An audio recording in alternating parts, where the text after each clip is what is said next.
Bismillahirrahmanirrahim. Assalamualaikum warahmatullahi wabarakatuh. Sahabat muslim dirahmati Allah Subhanahu wa taala. Banyak orang yang bertanya, kenapa kok orang sudah bergelar haji itu bisa murtad? Kenapa juga ada orang yang lulusan pesantren itu juga dia berpindah agama? Dan juga kenapa kok ada anak kiai dia juga murtad? Bagi kalangan awam, fenomena ini pasti membuat mereka bingung. Oleh karenanya, mari kita simak ulasannya berikut ini.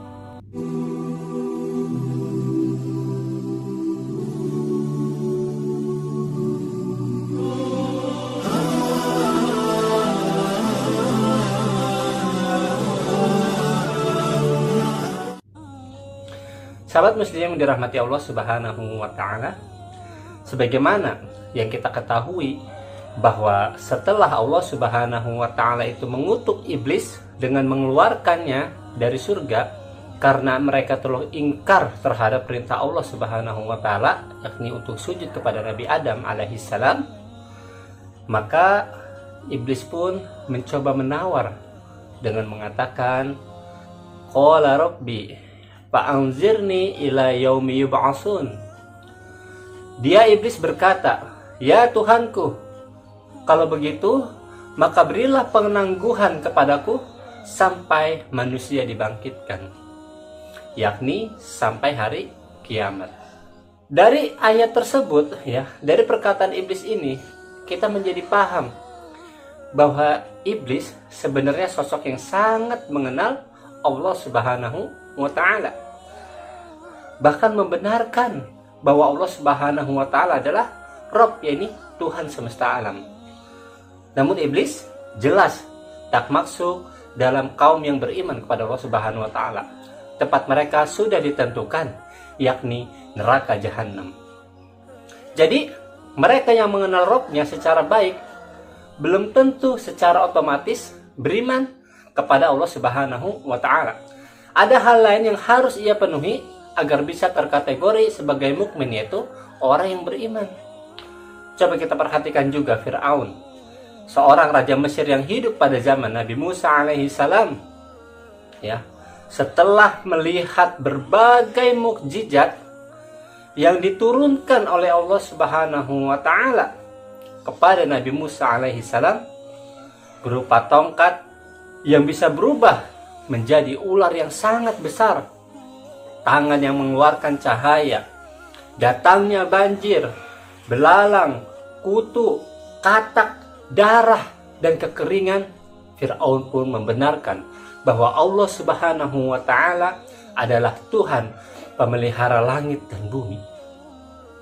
Ini diungkapkan oleh Allah Subhanahu wa ta'ala dalam Al-Quran, surat Al-Isra ayat 102, ya, lewat perkataan Musa alaihissalam, sebagaimana Allah Subhanahu wa ta'ala berfirman, qala laqad alimta ma anzala haula'i illa rabbus samawati wal ardi basair. Dia Musa menjawab, sungguh engkau telah mengetahui bahwa tidak ada yang menurunkan mukjizat-mukjizat itu kecuali Tuhan yang memelihara langit dan bumi sebagai bukti yang nyata.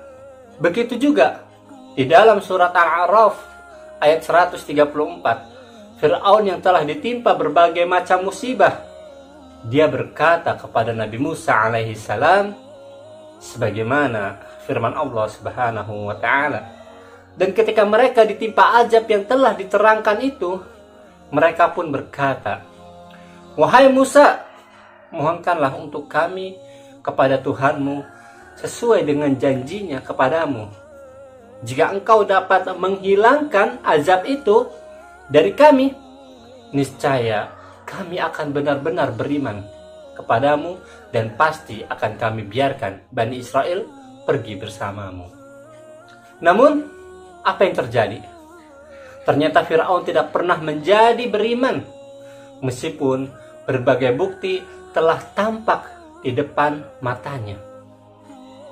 Lagi-lagi, mereka yang membenarkan bahwa Allah Subhanahu wa ta'ala adalah Rabb belum tentu otomatis menjadi mukmin. Masih ada sejumlah syarat lain agar mereka benar-benar bisa membuktikan bahwa ia telah beriman kepada Allah Subhanahu wa ta'ala.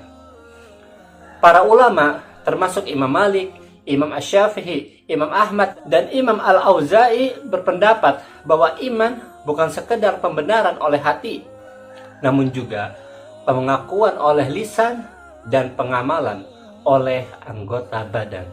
Seseorang yang telah banyak membaca fenomena alam semesta, boleh jadi dia telah menemukan bukti-bukti adanya Rob, Tuhan sebagai pencipta itu semua. Namun, selama ia tidak bersaksi secara lisan bahwa tiada Tuhan selain Allah dan Nabi Muhammad SAW adalah utusan Allah, maka ia belum bisa disebut mukmin, bahkan belum juga disebut sebagai muslim. Ia masih ingkar atau kafir kepada Allah Subhanahu wa Ta'ala. Demikian juga orang yang telah berikrar syahadat secara lisan namun tidak pernah mengamalkan ajaran Islam, boleh jadi ia belum sepenuhnya beriman, yakni menjadi mukmin, melainkan sekedar menjadi muslim saja. Oleh karenanya, banyak kita temukan fenomena apa yang biasa kita sebut sebagai Islam abangan, yakni mereka yang beragama Islam tapi nggak pernah sholat, mereka yang beragama Islam tapi tidak pernah mengaji, mereka yang mengaku Islam tapi tidak pernah menuntut ilmu Islam. Bahkan banyak di antara orang yang mengaku Islam tapi saat bulan Ramadan dia terang-terangan makan dan minum di siang hari. Inilah fenomena Islam abangan. Orang yang hanya mengaku Islam tapi jarang atau bahkan tidak mempelajari dan mengamalkan Islam itu sendiri. Fenomena ini bisa saja dilakukan oleh mereka yang bergelar haji, mantan pondok pesantren, bahkan anak kiai.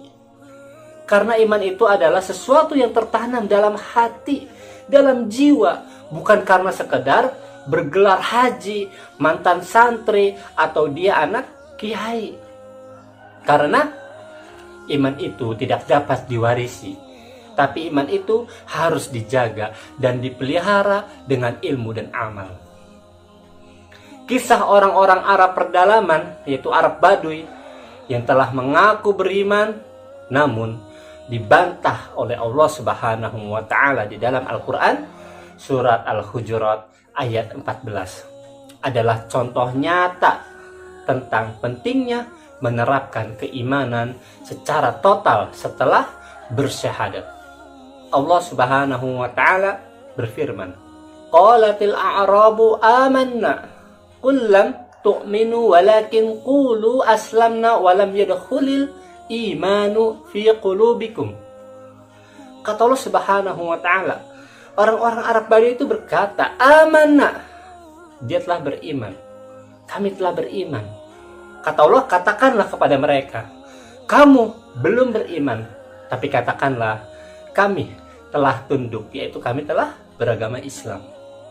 Karena iman itu belum masuk ke dalam hati-hati mereka, hati-hati kalian. Jadi iman yang sempurna itu haruslah membutuhkan ilmu, lalu membenarkannya di dalam hati, mengikrarkannya secara lisan, dan membuktikannya dalam amal perbuatan. Semoga kita semua termasuk orang-orang yang memiliki keimanan yang sempurna, bukan sekadar menjadi muslim abangan. Amin ya rabbal alamin. Wallahu a'lam bishawab. Assalamualaikum warahmatullahi wabarakatuh.